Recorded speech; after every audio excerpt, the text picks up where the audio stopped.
Well, good afternoon, everyone. I gotta move the microphone a little bit closer. Michael Soothing here. Today it's afternoon instead of evening. I'm getting ready to go play poker. And today I thought I would talk a little bit about some stuff we collected at one of the beaches in California, sand dollars, and a little bit about shells. But I'm not going to elaborate with any technical information today because I'm too lazy.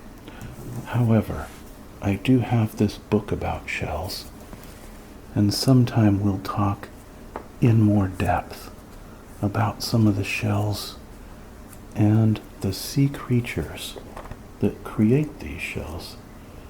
This is a very nicely illustrated book. In fact, sometime I'm just going to go through the shells I have and we'll find them in this book together. Like that there is called a zebra nearite, and it's found I don't know where.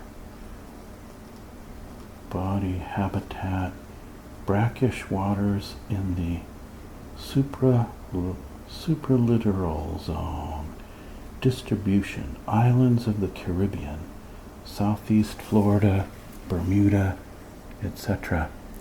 You know, I was in Florida a couple of times working at a rocket science supplier. I used to visit all our suppliers, well over 100 of the critical item advanced electronic suppliers for the satellite biz. The company there was called Track Microwave, and they built some real bad parts, so I had to write them up on a bunch of things. But anyway, I'm too critical, but that was the business I was in. I found so many shells there, and I have a few of them here. I couldn't bring a lot home in my suitcase, but I could bring home a few, and I still have some. And I've always wanted to look up all of the names. There was a beach not far from Tampa Bay, and it was just covered in shells. I was really surprised. I have a little bit more of the ear-to-ear ice water today, by the way.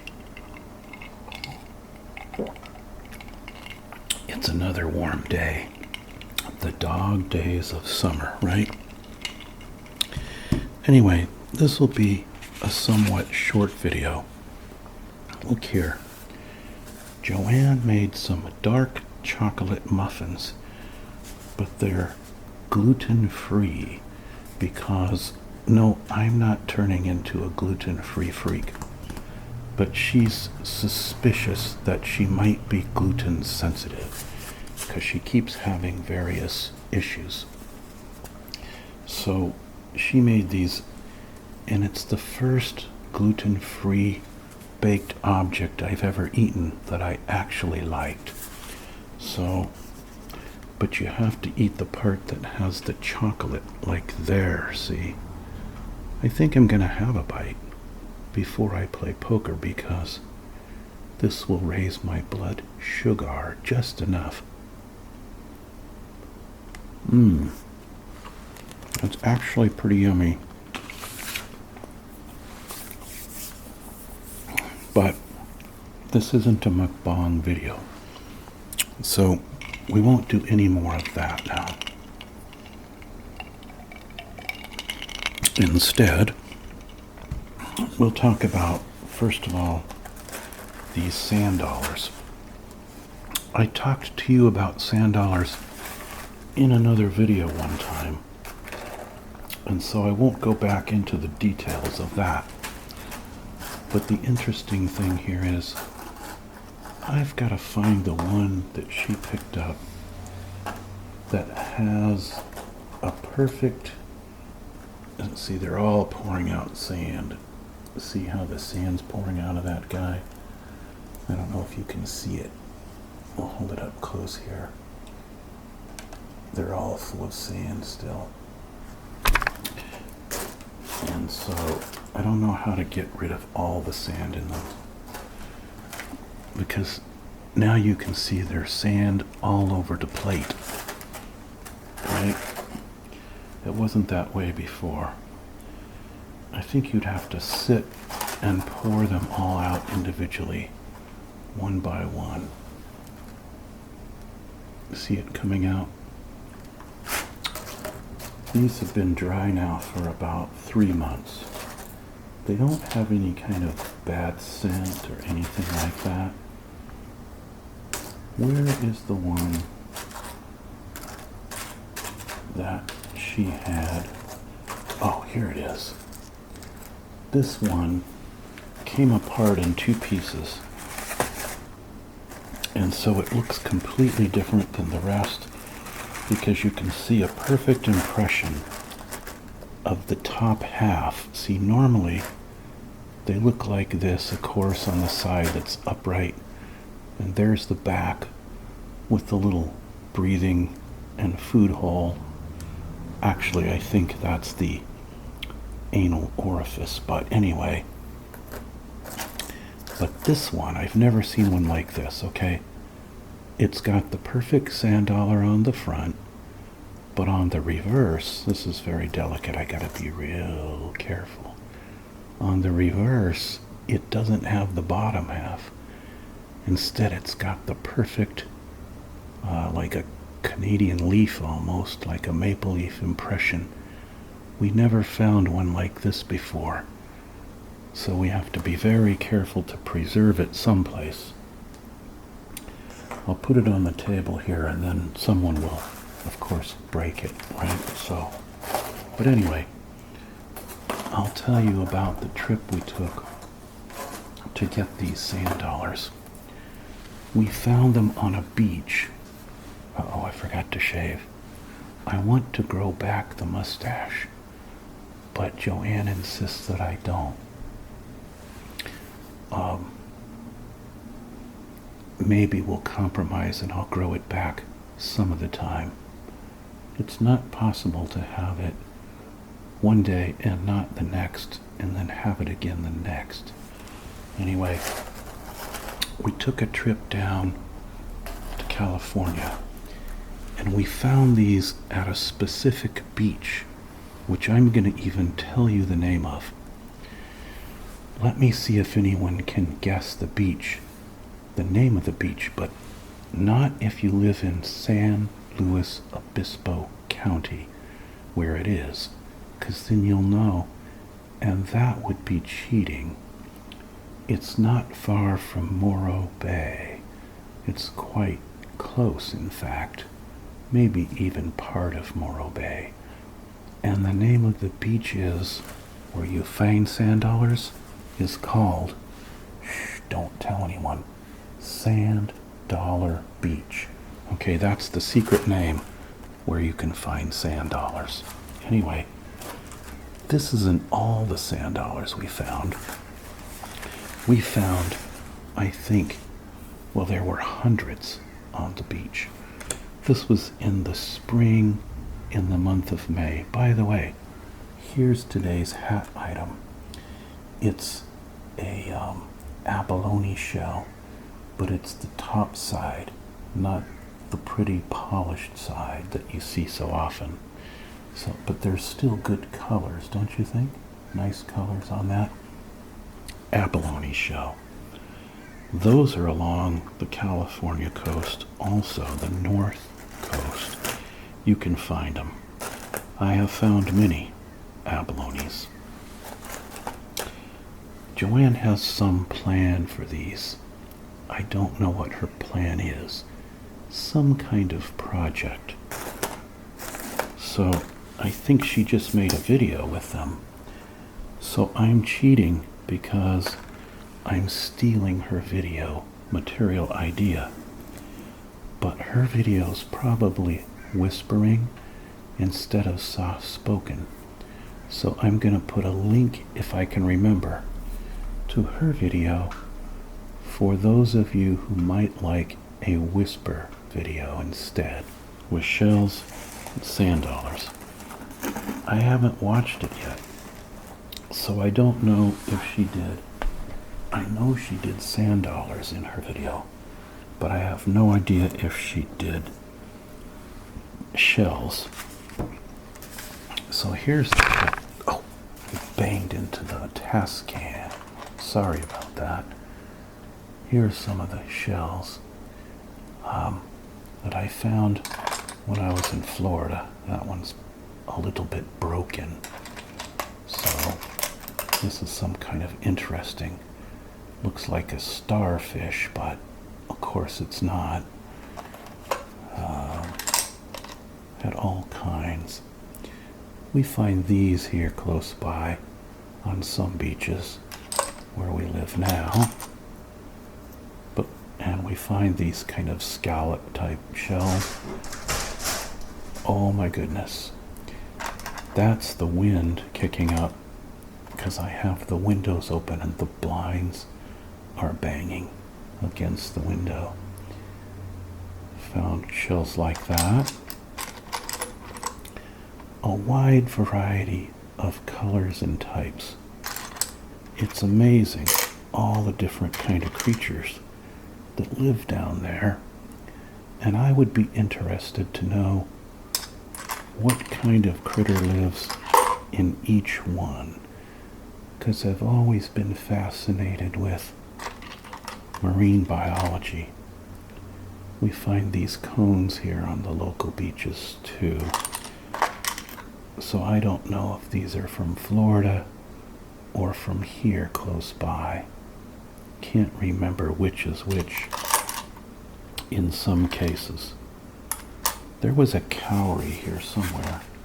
Maybe she took that out already.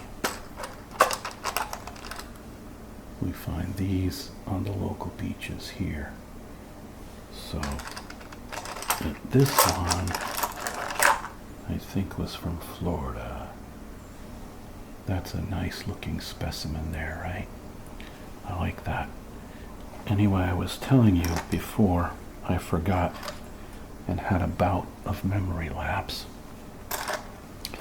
When I went to work there in Florida and went and walked on the beach, found some of these shells, my frustration was I only had, of course, a suitcase to bring them back in, and it was already loaded with clothes. You know, I think I'm going to have to close one of the windows, or you're going to have many loud bangs. You can hear the wind whistling. Hold on just a moment. All right, that should cut down on the banging just a little bit. I closed the window that's closest to me, but I won't get too hot because this hat, believe it or not, is right now wet. It's a soaker, as I told you before.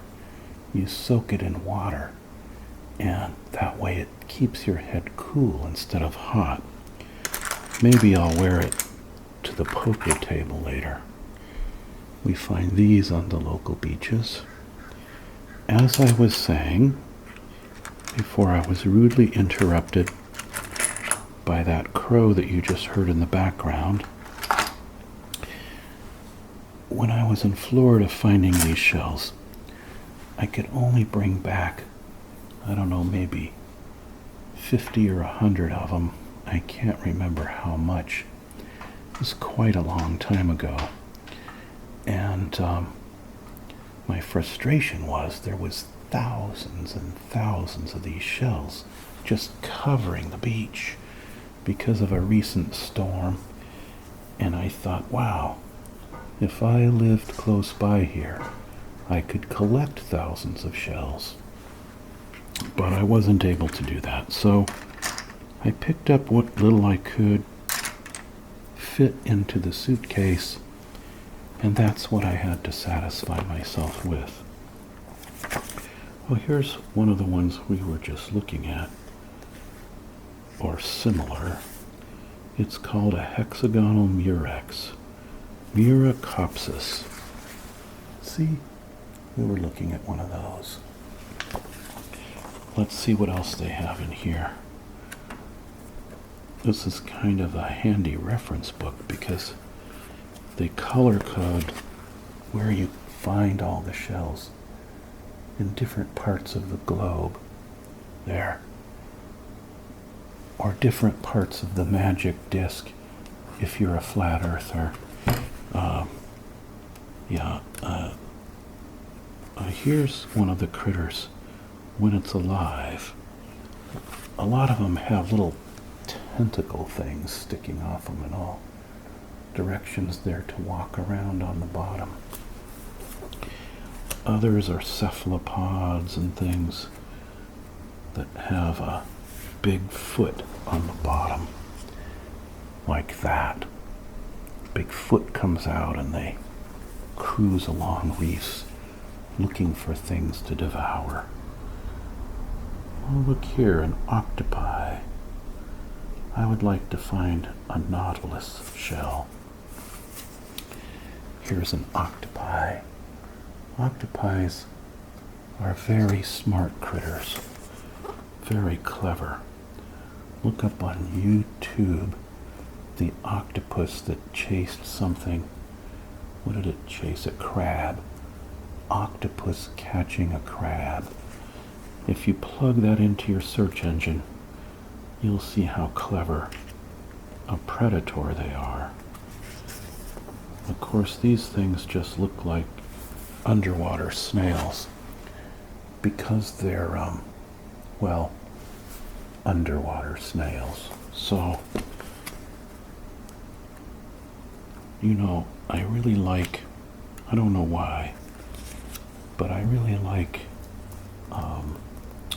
what's the name of the little crab that takes over? Fiddler crab? Are they called fiddler crabs?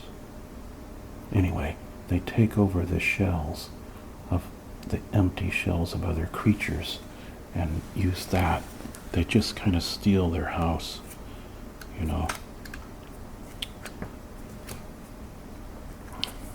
Why is the name eluding me?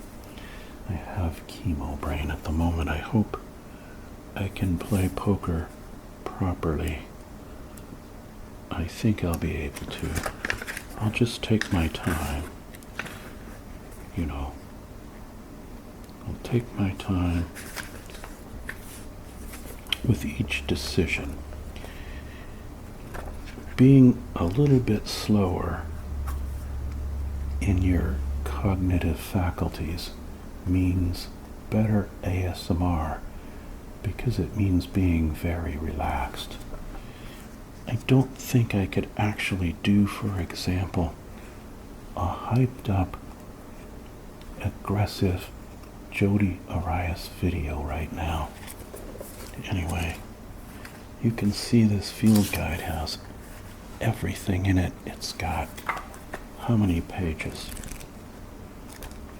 300 and something. More than 350 pages.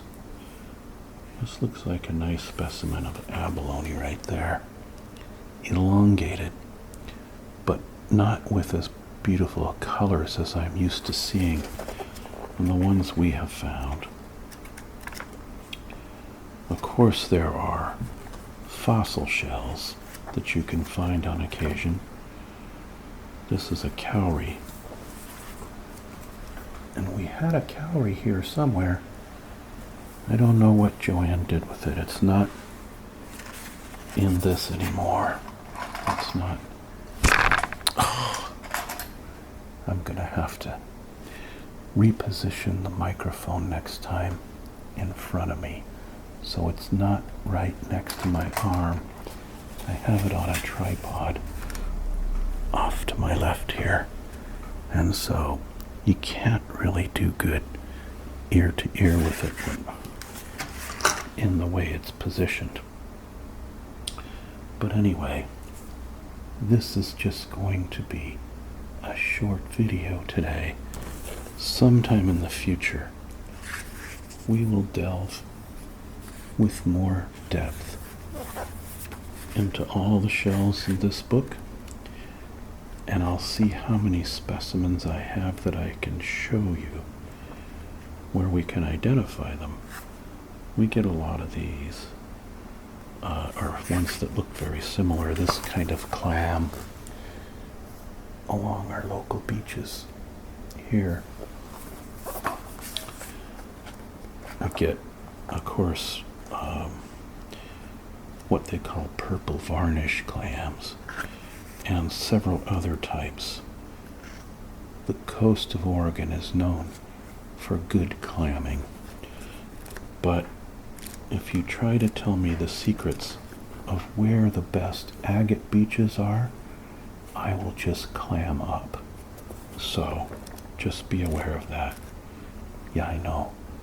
Leave those kind of jokes to Reader's Digest because they're not funny. Okay. Anyway, I know what you're thinking. You know who you are. Okay. Now then, I think that's going to do it for today. Even though I haven't yacked for too long. My eyes aren't so good. Where are we? About 20 minutes in. And so this will just be a short one today. But I promise we'll do another much more in-depth, much more sleep-inducing shell book video in the future. And we'll discuss some of the critters in more detail, because that would be interesting, I think. Look, it's called, this one, we have some like this on the local beach. I'll show you.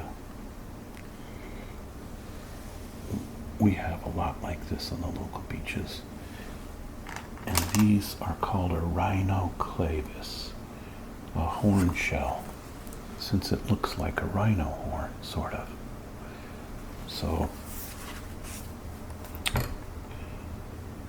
do you know why a rhinovirus is called that? I think you do. Strombus pippus. We have some similar to this too. Strombus pippus. Didn't I just say I was going to wrap things up? Yes. What time is it? Is it time for the poker tournament? It's getting close. For those who like the poker videos, I went through a long drought of no pocket aces in my hand in the tournaments and the cash game. And then suddenly, on Thursday, I got pocket aces 4 times. Twice in the tournament and twice in the cash game. They won twice and they lost twice. Interestingly, in the tournament is where they won twice, which is good because I was able to get second place. That was a couple days ago. And the first time I got the pocket aces, I made a big raise and said, "Look out, everyone, I have pocket aces." It was a bit of reverse psychology because I seldom chat at the table. So 3 players didn't believe me and called my big raise. And then on the flop was inconsequential, like 3, 4, 8 or something, rainbow, right? So I put in another big bet. I said, "Look out now." And at that point I didn't want people drawing out on me with anything, although there was nothing threatening on the board. I got 2 more callers, and on the turn and river, or on the river, the turn and river, I ended up getting my chips all in. I had 1 caller. I threw over the pocket aces and won the pot, which more than doubled my stack. It was about a triple up. The very next hand, I got pocket aces again. I can't remember ever getting back-to-back pocket aces.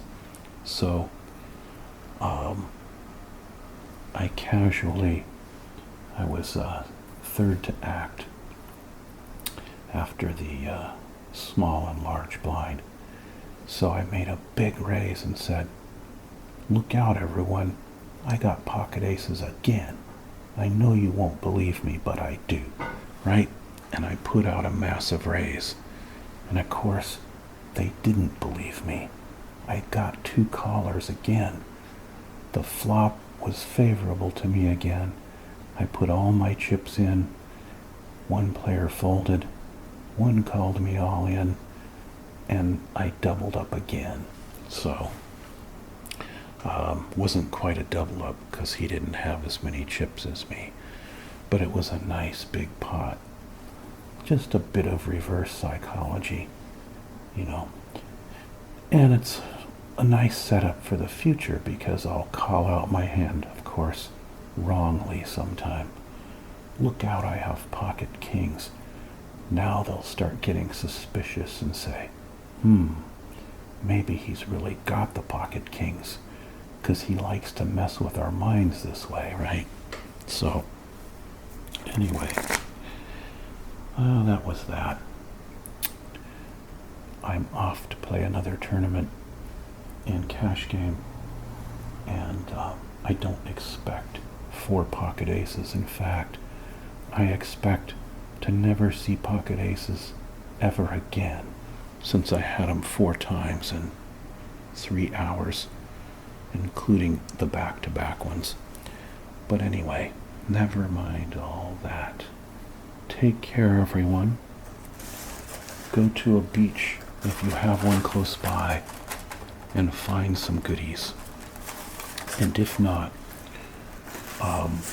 do it vicariously online or something. Or go to your local lake and see if you can find a little snail on the shoreline, okay? In the Great Lakes area, they have stuff. They have some good agate material, Lake Superior. But anyway, enough of that. Take care, everyone. Don't ASMR and drive. Just don't. Take my advice on this matter. All right. Bye-bye for now.